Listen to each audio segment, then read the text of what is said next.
Hello everyone, कैसे हैं आप सब गाइस। मुझे उम्मीद है कि आप सभी ठीक होंगे और खुश होंगे। All in one with tarot three के चैनल पर एक बार फिर से आप सभी लोगों का मैं बहुत बहुत स्वागत करती हूँ। सो लियो यानी सिंह राशि आ चुकी हूँ आप लोगों की लव लाइफ रीडिंग्स के साथ, जो कि होने वाली है सितंबर मंथ 2022। येस, एज ऑलवेज इस रीडिंग में हम लोग देखने की कोशिश करेंगे कि आप आपके पर्सन के लिए और आपके पार्टनर आपके लिए क्या फीलिंग रख सकते हैं इन द मंथ ऑफ सितंबर 2022। और एज ऑलवेज हम लोग देखेंगे कि आपके रिलेशनशिप का लाइटली आउटकम क्या होने वाला है सितंबर मंथ में, और आप लोगों के लिए एंजल गाइडेंस। ठीक है, एज ऑलवेज मेरे राइट साइड में आपकी एनर्जी होगी, मेरे लेफ्ट साइड में आपके पर्सन की एनर्जी होगी। Let's start. प्लीज़ गाइड करें एंजल्स। ओके, इस कार्ड को मैं ले रही हूँ। लियो क्या फील करने वाले हैं सितंबर 2022 में अपने पर्सन के लिए। इस मंथ में मंगल जो ग्रह है वो आपकी राशि में प्रवेश कर रहा है। तो एक एडवाइस मैं देना चाहूँगी लियो कि गुस्से पे जो है वो कंट्रोल रखिएगा। शनि और मंगल का प्रभाव रहेगा इस मंथ में आपके ऊपर, तो गुस्सा जो है आपको कंट्रोल करना है इस मंथ में। और फ्लैक्चुएशन बहुत ज़्यादा हो सकता है इस मंथ में। ठीक है, इमोशंस जो है वो ज़्यादा फ्लैक्चुएट कर सकते हैं। इन दो बातों का आपको ध्यान रखना है। देख लेते हैं कि सिंह राशि के पार्टनर की क्या फीलिंग्स रहने वाली है सिंह राशि के लिए।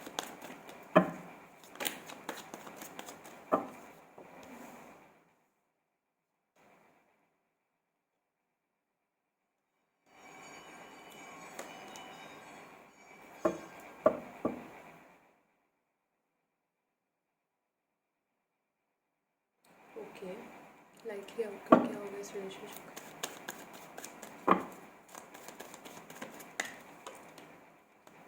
3, 4, ये 4 कार्ड्स निकाले हैं मैंने, जिनको मैं साइड में रख रही हूँ फिलहाल। ठीक है, यहाँ पर आप लोग के रिलेशनशिप में मुझे लॉन्ग डिस्टेंस रिलेशनशिप दिखता है। कुछ लोगों के रिलेशनशिप में रिलीजन कास्ट प्रॉब्लम भी दिख रही है। मदर नहीं राज़ी हैं या बड़ी बहन को एतराज़ है रिलेशनशिप में, या ननद आपकी नहीं राज़ी है। कोई भी फीमेल जो आप दोनों में से थोड़ी सी बड़ी है, उनकी एनर्जी मुझे यहाँ पर ऐसी दिख रही है कि वो राज़ी नहीं है और उनकी वजह से कॉम्प्लिकेट चीज़ें हुई हैं यहाँ पर। इस मंथ में आप स्टार्टिंग तो बहुत ज़्यादा अच्छे तरीके से कर रहे हैं सिंह राशि वाले मेरे व्यूअर्स।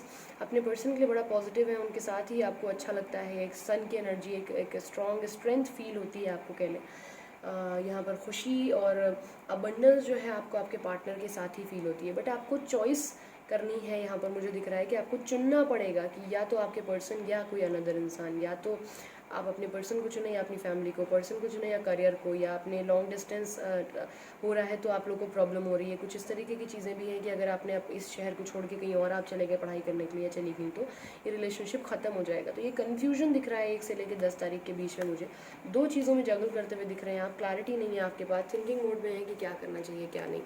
एनर्जीज जो है यहाँ पर Aries, Leo, Sagittarius, Libra, Gemini, Aquarius, Taurus, Virgo, Capricorn, there is also नहीं, दैट्स इट। ओके, जो साइन नहीं मैंने बोले हैं वो भी हैं। कारण ये है कि मेजर का ना रखें। ठीक है, 10 से लेकर 20 तारीख के बीच में यहाँ पर मुझे दिख रहा है कि आपको कोई ना कोई बात बहुत ज़्यादा चोट कर गई है, कोई ना कोई बहुत ज़्यादा पेनफुल कंडीशन आपके साथ हुई है, और इसके बाद आप जो है इस रिलेशनशिप से भी मूव ऑन करने की कोशिश कर रहे हैं। इस शहर को छोड़ करके भी फाइनली जा रही हैं, ट्रैवल दिख रहा है मुझे, और इमोशनली भी इस रिलेशनशिप से आप मूव ऑन कर रही हैं। इस रिलेशनशिप में आपको कुछ बहुत ज़्यादा तकलीफ दे बात हुई है। यहाँ पर 2 चीज़ें देखिए मुझे दिख रही हैं। एक तो ये कि यहाँ पर आपको 2 चीज़ों में चुनना है। एक ये भी दिख रहा है कि आपके पर्सन को आप में या किसी और में चुनना है। आपके पर्सन को आप में या अपनी मदर में चूज़ करना है, आपके पर्सन को आप में या अपने करियर में चूज़ करना है, और उन्होंने उनको चूज़ कर लिया है। इनकी इस वजह से आप जो है यहाँ पर बहुत ज़्यादा तकलीफ़ में है दिख रहा है मुझे, और आप कहीं ना कहीं इस रिलेशनशिप से बाहर आना चाहते हैं। अब आपको इस रिलेशनशिप में बिल्कुल अच्छा नहीं लग रहा है, बहुत ज़्यादा तकलीफ का एहसास हो रहा है। सबसे ज़्यादा पेनफुल कार्ड माना गया है ये टैरो में। ठीक है, तो इस वजह से जो है आप बहुत ज़्यादा तकलीफ में दिख रहे हैं मुझे। 20 से लेकर 30 तारीख के बीच में ना आप लिटरली डिप्रेशन, एंजाइटी और लोनलीनेस के अटैक आपको पड़ सकते हैं। माइग्रेन का प्रॉब्लम हो सकता है, बैक बोन पेन हो सकता है, फीवर हो सकता है, कोल्ड हो सकता है, टाइफाइड वगैरह के इशू दिख रहे हैं मुझे यहाँ पर। थिंकिंग बहुत ज़्यादा करने की वजह से आप डिप्रेशन में जाते हुए दिख रहे हैं मुझे। अनफॉर्चुनेटली थोड़ा सा अपना ध्यान रखिए। मैंने स्टार्टिंग में ही रीडिंग के बोल दिया था कि यहाँ पर फ्लैक्चुएशन हो सकता है। मंगल की वजह से वाणी पे आपको ध्यान देने की ज़रूरत है। इस मंथ में लड़ाई झगड़े से दूर रहने की ज़रूरत है। तो ये सब चीज़ें यहाँ पर दिख रही हैं मुझे। आप चेज़ करते हुए भी दिख रहे हैं अपने पर्सन को। यहाँ पर आप उनके पीछे भाग रहे हैं बट वो आपको रिप्लाई नहीं कर रहे हैं, ये चीज़ मुझे मुझे दिख रही है। देख लेते हैं कि आपके पर्सन की क्या एनर्जी रहने वाली है। यहाँ पर स्ट्रेंथ का कार्ड है विथ डेथ। तो मैंने बोला ना कि ये मेजर ट्रांसफॉर्मेशन हो रहा है। डेथ को यहाँ पर मैं क्लैरिफाई करना चाहूँगी कि क्या ट्रांसफॉर्मेशन हो रहा है, क्या चेंज हो रहा है, क्या चीज़ हो रही है।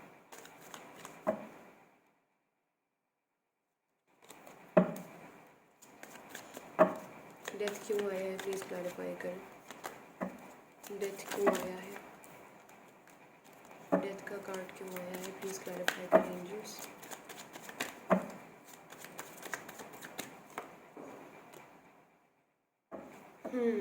बैकग्राउंड और अपने ओहदे की वजह से आपके पर्सन के घर में उनको डोमिनेट किया गया है और जिसकी वजह से उनको आपसे रिलेशनशिप ख़त्म करना पड़ेगा इस मंथ की शुरुआती 10 दिनों में। वो आपको डिसीजन देंगे कि वो आपके साथ मूव ऑन नहीं कर सकते, वो आपके साथ नहीं रह सकते, या वो कोई बहुत बड़ी टर्म्स और कंडीशन रखेंगे कि जिसके बाद अगर आप उनके साथ रहते हैं तब तो ठीक है, बट कॉम्प्रोमाइज़ आपको करना पड़ेगा। जो कॉम्प्रोमाइज़ आप नहीं करना चाहते हैं, नहीं कर पा रहे हैं, आपको समझ में नहीं आ रहा है कि आपको क्या करना चाहिए इस सिचुएशन में। वो डोमिनेटिंग हो सकते हैं इस मंथ में बहुत ज़्यादा, और ये सब कुछ ये खुद के मन से नहीं कर रहे हैं, ये कराया जा रहा है इनसे। मैं बार बार कहने में मुझे तकलीफ़ हो रही है, पर कोई लेडी है, कोई महिला है जो इस चीज़ को बढ़ावा दे रही हैं। या आपकी सास हो सकती है, ननद हो सकती है, या फिर कोई अनदर इंसान है जो इस चीज़ में इनको कह रहा है कि ये तुम करोगे तब तो इस रिश्ते को हम एक्सेप्ट करेंगे, अदरवाइज़ हम नहीं करेंगे।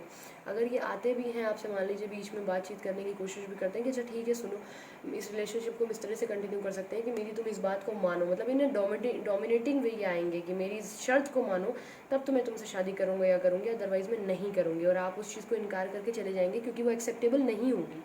चाहे वो दहेज की बात हो, चाहे वो किसी भी तरीके की कोई भी गलत चीज़ ये कह रहे हैं, ऑफ़र कर रहे हैं, जिसके लिए आप मना कर रहे हैं।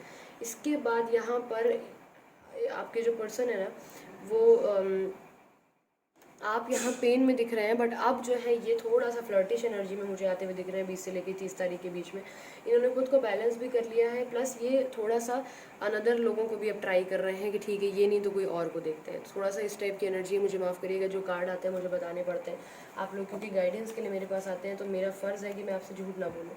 जो कार्ड है मुझे बताने में खुद तकलीफ़ होती है जब कुछ गलत आता है, बट मैं क्या करूँ, मुझे एग्जैक्टली बोलना पड़ता है। यहाँ पर देख लेते हैं लाइटली आउटकम क्या रहेगा इस रिलेशनशिप का। तो यहाँ पर तो मुझे दिख रहा है कि page of sorts with 2 of cups. यहाँ पर कुछ लोगों के जो पर्सन है वो एक दूसरे के ऊपर ट्रस्ट इशू का प्रॉब्लम हो सकता है, बट ये भी चीज़ मुझे दिख रही है कि कमिटमेंट नहीं भी मिल रहा है, बट यहाँ पर आप लोग इमोशनली डिस्कनेक्ट नहीं हो पा रहे हैं इस मंथ में। इमोशनली आपको डिस्कनेक्ट कोई नहीं कर पाएगा। इमोशंस आपके बहुत ज़्यादा कनेक्टेड हैं, क्योंकि आप लोगों में से बहुत सारे लोग सोलमेट्स मुझे दिख रहे हैं यहाँ पर। ट्विन फ्लेम नहीं, सोलमेट्स दिख रहे हैं, तो इस वजह से ये सोलमेट की एनर्जी है जो आपको अलग नहीं होने दे रही है, ठीक है। तो ये कनेक्शन आपको इस पूरे मंथ में फील होता रहेगा। ईश्वर न करे कोई आपदा विपदा एक दूसरे के प्रति अगर पड़ती है तो आप लोग हमेशा खड़े रहेंगे, हमेशा। ये चीज़ मुझे दिख रही है। यहाँ पर मुझे ये दिख रहा है कि कुछ के पार्टनर जो हैं वो बहुत ज़्यादा ईगो एटीट्यूड एरोगेंट हो सकते हैं ड्यू टू उनका बैकग्राउंड, अपने चीज़ों की वजह से, अपने लुक्स की वजह से, अपने फाइनेंस की वजह से बहुत ज़्यादा एरोगेंट दिख रहे हैं। तो यहाँ पर एक इंसान जो है वो चयन करने में कंफ्यूज है कि हमें किस तरफ जाना चाहिए। इतना ज़्यादा कॉम्प्रोमाइज़ करके अपने सेल्फ रिस्पेक्ट को गिरवी रख के इनके साथ आना चाहिए, या हमें इंडिपेंडेंट होकर अपने हिसाब से लाइफ को आगे बढ़ाना चाहिए। तो ये सब कुछ चीज़ें मुझे यहाँ पर इस रिलेशनशिप के आउटकम में नज़र आ रही हैं। जनरल रीडिंग है, सारे मैसेजेस अगर रेजोनेट ना करें तो वही लीजिएगा जो आपसे रेजोनेट करते हैं। अगर क्लैरिटी चाहते हैं रिलेशनशिप में, डिस्क्रिप्शन बॉक्स में व्हाट्सएप नंबर है, आप कॉन्टैक्ट कर सकते हैं, ठीक है। एंजल गाइडेंस देख लेते हैं क्या निकल के आती है। वेट का कार्ड है, रिकवरी, हेल्थ इशू हो सकता है, प्लीज़ अपना ख्याल रखिएगा।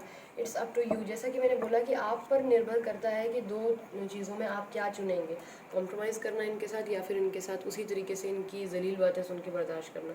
With in the next few weeks जो है आपको क्लैरिटी मिलती हुई मुझे यहाँ पर दिखती है, ठीक है। तो प्लीज़ अपनी तबीयत का ख्याल रखिए, सब कुछ ठीक हो जाएगा, ईश्वर पर विश्वास रखिए, ठीक है। और मैं चलती हूँ, मिलती हूँ बहुत जल्दी अपनी नेक्स्ट रीडिंग के साथ। रीडिंग अगर अच्छी लगी हो तो लाइक करिएगा, कमेंट सेक्शन में ज़रूर बताइएगा कि आपको कैसी लगी रीडिंग। अच्छा लगे चैनल तो सब्सक्राइब करना बिल्कुल ना भूलें। अपना ख्याल रखिए, खुश रहिए, पॉजिटिव रहिए। मिलती हूँ बहुत जल्दी अपनी नेक्स्ट रीडिंग के साथ, तब तक के लिए bye bye, take care, thanks for watching.